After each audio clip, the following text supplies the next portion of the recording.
పడిపోతావు.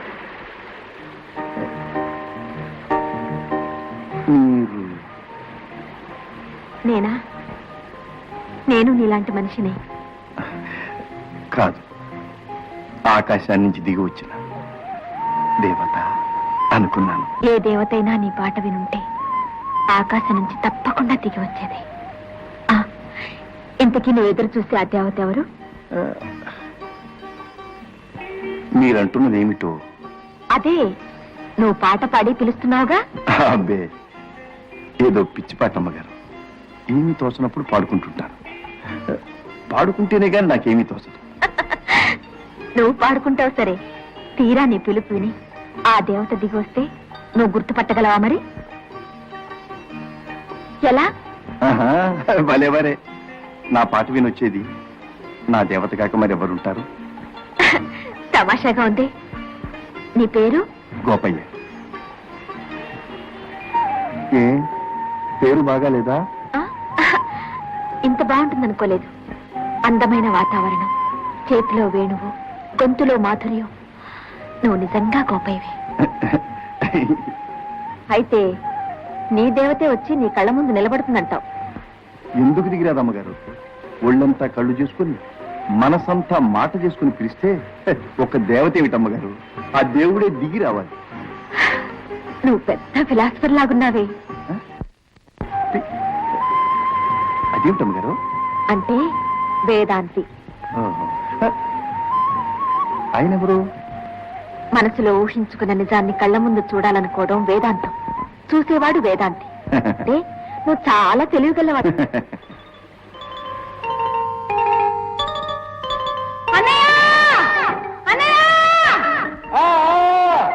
వచ్చే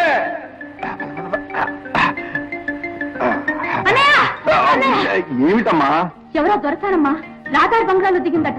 దేవుడే తాత వచ్చి చెప్పాడు. 2 పూట్ల 2 సేరు పాలు కావాలట. 2 సేర్ల పాలే? అయితే ఎవరు గొప్పారే అన్నమాట. ఎవరో పట్నం నుంచి వచ్చిందట. దేవతలా ఉందట. దేవత? అయితే అమ్మాయి గారేమో చూడు. ఎవరు? కనపట్టాలా? రారా. అమ్మగారు మా జానకమ్మ. అంటే అంటే మా చెల్లెమ్మ అమ్మగారు. ఎంత అందంగా ఉన్నారమ్మగారు. దండలమ్మగారు. ఇదిగో జానకమ్మ, అమ్మగారు నన్ను గురించి ఏమన్నారు తెలుసా? నేను చాలా తెలివిగలవాడిని అంట. ఇంగ్లీష్ పీసులో ఇంకేమేమిటో అన్నారు. అమ్మగారు మా జానకమ్మ ఏంటని చెప్పండి. ఫిలాసఫర్. అది నేనంట. తెలిసిందా? Very good. అమ్మగారు అమ్మగారు మా జానకమ్మకి ఇంగ్లీష్ బాగా వచ్చు అమ్మగారు. 4 ఏళ్ల క్రితం ఒక ముసలి ద్వారా ఆ బంగాళాలు దిగినప్పుడు నేర్పించాడు. అలాగా? ఇప్పుడు దానికి అర్థమైపోద్ది అమ్మగారు.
భయపడకండి, అది పారిపోయింది.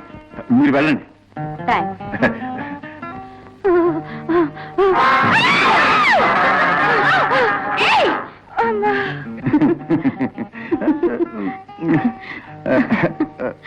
వెళ్ళొస్తాం అమ్మగారు. పద్యానికి పద. వస్తాం అమ్మగారు.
అరే ఏమిటా నవ్వు?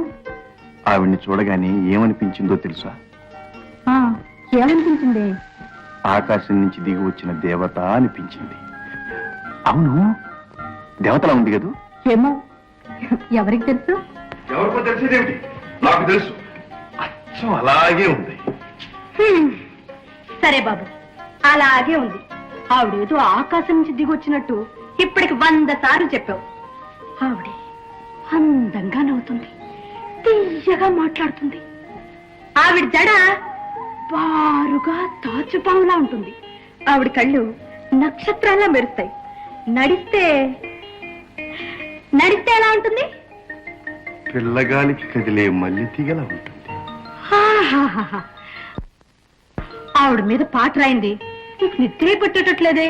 ఆవిడ మీద నేను పాట రాయటం, ఆవిడే పాటకి పల్లవిలా ఉంటుంది. అతను పాటలు కూడా రాస్తాడా? పాటలు రాయటం అడిగి వచ్చమ్మ గారు. నోటికొచ్చిన పదాలు పాడతాడు, మనసులో ఉన్న మాటలు చెప్తాడు. ఏదో అడిదంతా ఊసిపోనేవారు అమ్మగారు. అంత ఈజీగా తీసిపారేకు. అతని పాట వింటుంటే ఏదో తన్మయత్వం కలిగింది. అతను మామూలు మనిషి కాదు, మంచి కవి, పెద్ద ఫిలాసఫర్. ఏటోనమ్మగారు, మా గోపయ్యకి పిల్లలుగో నేర్పిన పెద్ద అయినా ఇట్టాగే అనేవాడు. ఆడు పిల్లలుగో చేత్తో పట్టుకుని ఊస్తూ ఉంటే వాడు ఒళ్ళు వాడే మర్చిపోతాడు అమ్మగారు. అమ్మగారు, టవర్లంటోరికి మా గోపయ్య పాట నచ్చిందంటే ఆడు ఎక్కడ పుట్టాల్సినోడు. ఇప్పుడు మాత్రం ఏం తాత, అతని పాట మా పట్నం వాళ్ళు వింటే మంత్రముగ్ధులైపోతారు. ఈ కొండలు కోనలు వదిలేసి అతను మా పట్నం వస్తే అతని పాటతో లక్షలాది మంది ప్రజల్ని పిచ్చివాళ్ళని చేస్తాడు.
అమ్మయ్య.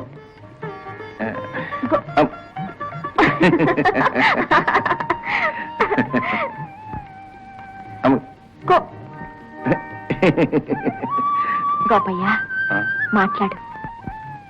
ఏదైనా మాట్లాడు గోపయ్య. ఎదురు చూచే దేవత ఎదురుగా నిలబడితే మాటలు ఎలా వస్తాయి అమ్మగారు? గోపయ్య, నేనే మీ ఇంటికి రావాలనుకున్నాను. మీరు అనుకున్నారు, నేను వచ్చేసాను. జానకి రాలేదే? పొద్దున్న లేస్తే దానికి ఎన్ని పనులు అమ్మగారు. నిన్నంతా నేను మనసు ఎక్కడో పెట్టుకుని పనులు పాడు చేస్తున్నానని కోపంతో పొలం వెళ్ళింది. ఏ, నీ మనసుకి ఏమైంది? ఏ, అంత రహస్యమా? రాత్రి అంతా మీ మీద పాట కట్టాలనుకుని తెగ యాతన పడిపోయాను అమ్మగారు. నా మీద పాట రాస్తావా? రాత నాకేం తెలుసు అమ్మగారు. గొంతెత్తితే పాట, మనసిప్పితే మాట. కానీ మీ విషయంలో దీంత అసాధ్య కుదరలేదు అమ్మగారు. ఎందుకని? నా పాట కంటే మీరే అందంగా ఉంటారు కనుక. గోపయ్య, అమ్మగారు, నేనేమైనా తప్పు మాట అన్నానా? మనసులో పెట్టుకోకండి. లేదు గోపయ్య, నాకు తెలియకుండానే నువ్వు చెప్పే ప్రతి సత్యం నా మనసులో చెరగని ముద్ర వేసుకుంది. నిన్ను, నీ జ్ఞాపకాలను నా మనసులో పెట్టుకోకపోవడం సాధ్యం కాదేమో. దానికి కారణం నాకు తెలుసు అమ్మగారు. ఏమిటి? ఏముంది, 2 ప్రాణాలు ఈ జన్మలో కలుసుకున్నాయనుకోండి, ఊసులు పంచుకుంటాయి, ఊహలు పెంచుకుంటాయి. అంతే. ఎన్ని జన్మలెత్తినా ఆ 2 ప్రాణాలు అలా కలుసుకోవాల్సిందే అని మా గురువు గారు చెప్పారు. నిజం గోపయ్య, మన ఇద్దరి మధ్య ఈ తీయటి ఆకర్షణ ఈ జన్మది కాదనుకుంటాను. ఏమిటి దేవుడై తాత పాలు నువ్వు పితుకుతున్నావా? అమ్మాయి గారితో నువ్వు మాట్లాడుతున్నావుగా, అందుకని నేను తీసానులే, కాఫీకి టైం అయిపోతాందని. కాఫీకి వేళయింది, పదండి అమ్మగారు. చూడు గోపయ్య, నా పేరు అమ్మగారు కాదు, రాధ. ఇక మీదట అలాగే పిలవాలి, తెలిసిందా? అలాగే అమ్మగారు. మళ్ళీ అమ్మగారు. అరే, ఆ గాయం ఏంటి? ఇదే నేను ఎలుగుపెట్టి పంచాయత కొట్టింది అమ్మగారు. మరి మందు వేయలేదు? కొండల్లో కోనల్లో తిరిగే వాళ్ళకి మందేమిటి అమ్మగారు, మన్నే మందు. ఇంత మందు చల్లాను. మై గాడ్, పట్టి చల్లితే సెప్టిక్ కాదు? టెప్టిక్ టెప్టిక్ అంటే నా తలకాయ. మందు వేస్తాను పద. పదమంటుంటే.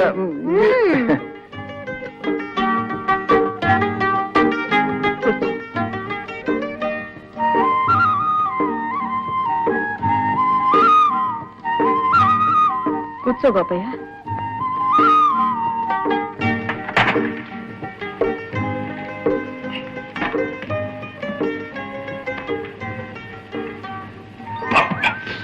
ఏ మంటగా ఉందా? చల్లగా ఉంది. చాలండి అమ్మగారు. టిఫిన్ తెచ్చాను అమ్మగారు. అక్కడ పెట్టు.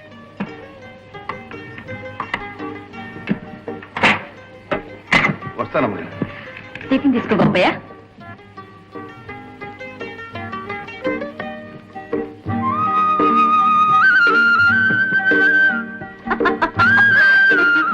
అన్నయ్య, ఏంటన్నయ్య పొద్దుెక్కిపోయింది, ఇంకా నువ్వు ఇక్కడే ఉన్నావు.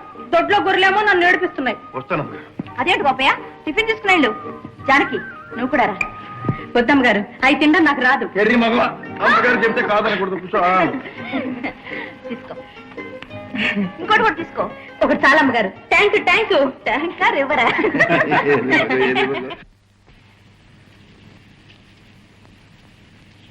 బాబు, నా చెల్లెలు జానకి చిన్నతనంలోనే కన్నతల్లి ప్రేమ కరువయ్యింది. నా గుండెల మీద పెట్టుకు పెంచాను. ఎన్నో పాటలు పాడుకున్నాను. ఆ తీయదనమే ఇంకా నా కంఠంలో మిగులుంది బాబు. జానకి నాకు చెల్లెలే కాదు, కన్న తల్లి నాకింత అన్నం పెడుతుంది. అటువంటి నా జీవిత సర్వస్వాన్ని ఈనాడు మీ చేతుల్లో పెట్టబోతున్నాను. ఏమిటో అనుకున్నాను, మీ గోపయ్య గడుచువాడేనయ్యా. నా సర్వస్వం అమ్మాయేనని కాడు కడిగి తన చేతులు కడుక్కోవాలనుకుంటున్నాడు. అవును బాబు, మా గోపయ్య అంతకంటే ఏమేమగలడు. ఆడి దగ్గర ఉండదల్లా మంచితనం ఒక్కటే, దాంతో కడుపు నిండదయ్యా. మా అబ్బాయి 10 ఎకరాల మాగానికి ఏకైక వారసుడు. మాకు మాగాణి లేకపోయినా మా జానకి బంగారం లాంటి మనసుంది బాబు. ఇంటి పనులు, వంట పనులు. సర్లే, ఆడపిల్ల ఇంటి పని చేయకపోతే పొలం పని చేస్తుందా? గోపయ్య, మొహమాట ఎందుకు? కట్నం 2000 చేసుకోమంటున్నారు పెరువాడు గారు. బాబు, గొర్రెలు కాసుకు బతికేవాడు అంత కట్నం ఎట్ట ఇస్తాడు బాబు? దానికి సమాధానం చెప్పవలసింది మేము కాదు. లేవండి లేవండి, ఇదేం జరిగేటట్లేదు. ఆగండి ఆగండి. కట్నమే కాదు, నా చెల్లెల కోసం ప్రాణం అన్నా ఇస్తాను. ఉండండి బాబు. అమ్మా, ఎలా ఇస్తాం అన్నయ్య? మన దగ్గర ఏముందని ఇస్తాం? నాకు పెళ్లి వద్దు, ఏమొద్దు. వాళ్ళని పంపించి. అమ్మా, రమ్మన్నది పొమ్మనటానికి కాదమ్మా, ఈ తీయని క్షణం కోసమే కదమ్మా ఇన్నాళ్ళు వేచి ఉన్నది. గొర్రెలను బేరం పెడతాను, ఇంటికి ధర కట్టిస్తాను. అవసరమైతే నేనే ఎవరి దగ్గర నౌకరు ఉంటానమ్మా. నువ్వు వెళ్ళాక ఈ ఒక్క ప్రాణానికి కావలసిందే ఉందమ్మా. ఎక్కడున్నా పట్టెడు అన్నం దొరుకుతుంది. నా చెల్లెల్ని ఒక ఇంటి దాన్ని చేశాను అన్న ఆనందంతో నా కడుపు నిండిపోతుందమ్మా.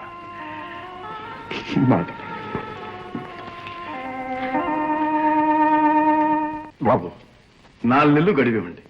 ఈలోగా డబ్బు కూడబెట్టుకుని పెళ్లికి ముహూర్తాలు పెట్టించుకొస్తాను. అయితే ఇంకే అయ్యా, మరి తాంబూలాలు పుచ్చుకుంటే పోలా? ఓ అలాగే కానివ్వండి. గోపయ్య, ఆ తాంబూలాలు అయ్యగారికి అంది. అలాగే బాబు, తీసుకోండి బాబు. శుభం. మరి వెళ్ళొస్తాం గోపయ్య. కోత నాటికి పెళ్లి జరిగిపోవలసుమా? అలాగే బాబు. లేనైనా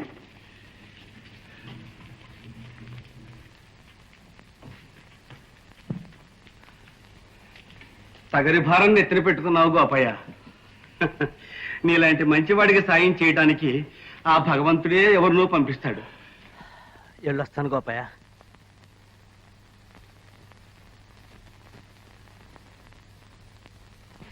అమ్మగారు తమరా?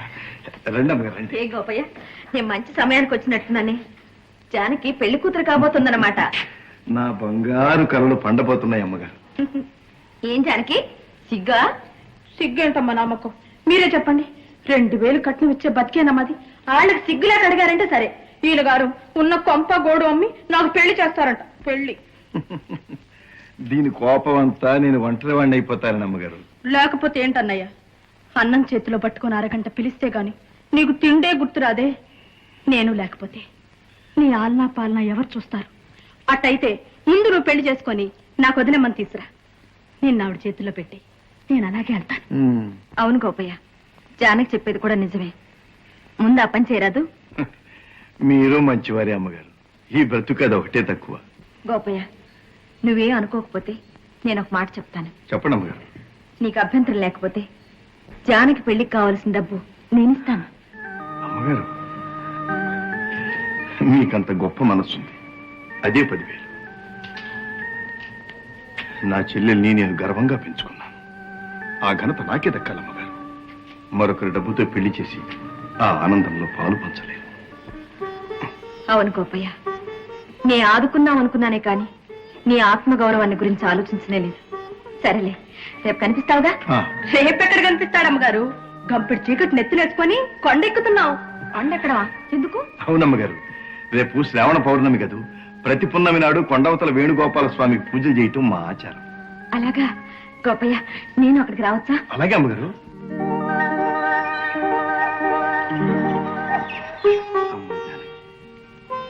ఈ శ్రావణ పున్నమి లోకానికే కాదు, నా జీవితంలోనే వెన్నెల చిలికించిన రోజు. చంద్రబింబం లాంటి చెల్లెల్ని ప్రసాదించిన రోజు.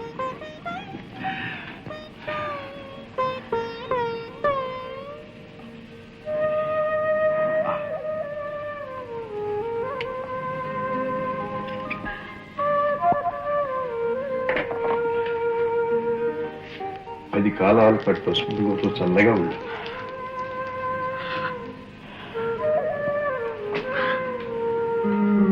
గుండె నిండా నింపుకున్న అనురాగం తప్ప ఈ పేద నయనికి ఇంకేమి ఇవ్వగలడమ్మా?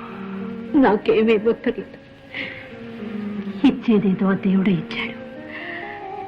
బంగారం లాంటి అన్నయ్యని. అన్నయ్య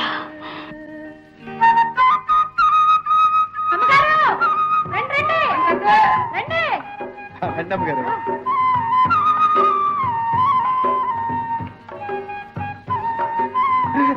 అమ్మగారు అమ్మగారు రావాలి. కార్లో తిరగడం కాదు, కాలినడక ప్రయాణం. రండి. మరేం అనుకోకండి అమ్మగారు, అది ఒట్టి అల్లరి పిల్ల. అవును గోపయ్య, అందుకే జానకంటే నాకు చాలా ఇష్టం. మీరు మంచివారు కనుక సరిపోయింది. పెళ్ళాక దాని మొగుడు ముందు కూడా అలా అంటే? నీకు అనుమానం అక్కర్లేదు గోపయ్య. పెళ్లి కాగానే ప్రతి ఆడది గంభీరమైన స్త్రీమూర్తిగా, తల్లిగా, అనురాగవల్లిగా, ఆదర్శమూర్తిగా మారిపోతుంది. అబ్బా, ఎంత బాగా చెప్పారు అబ్బగారు. మా చెల్లెలు కూడా అలా అవ్వాలని దీవించండి.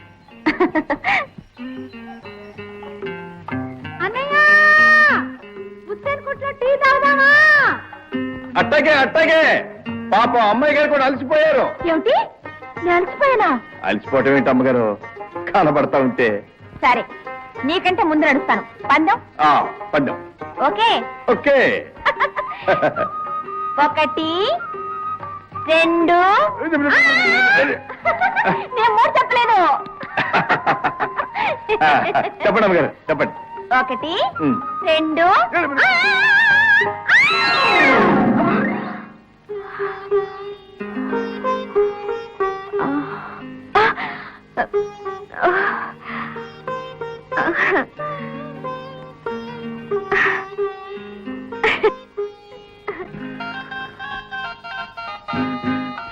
అమ్మగారు రండి రండి.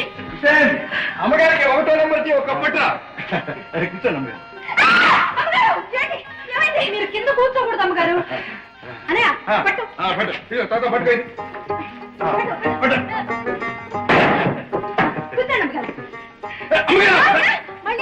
దుమ్మమ్మగారు అంతా దానికి ఏం అమ్మోడు పట్ట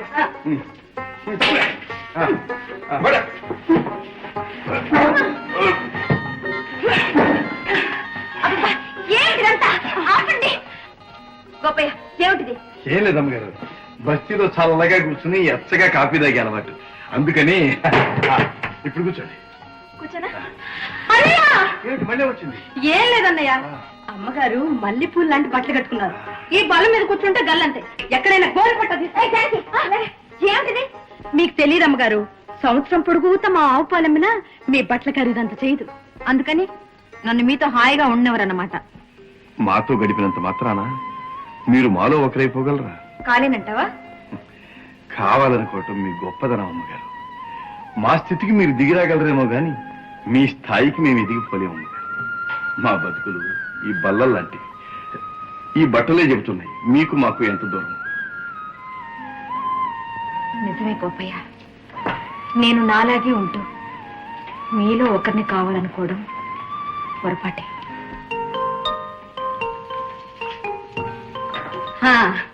అమ్మగారు అస్సదియ్య, అస్సలు మాలాగే ఉన్నారు. ఇప్పుడు పట్నం వాళ్ళు చూస్తే అస్సలు గుర్తుపట్టలేరు. జానకి, జానకి, అమ్మగారేది? జానకి, చూచావా మనలో ఒకరు కావాలని అమ్మగారు ఎంత ఆదుర్దా పడుతున్నారు. రంగుల కల్లా రాధమ్మ గారు వచ్చారు. నా మాటకి పాటకి, ఆ మాటకొస్తే నా జీవితానికే కొత్త వెలుగునిచ్చారు. జానకి, అమ్మగారు నన్ను గురించి నీతో ఏమైనా అన్నారా? ఏమిటి మాట్లాడు? కొత్త పెళ్లి కూతురులా ముడుచుకుపోయావు.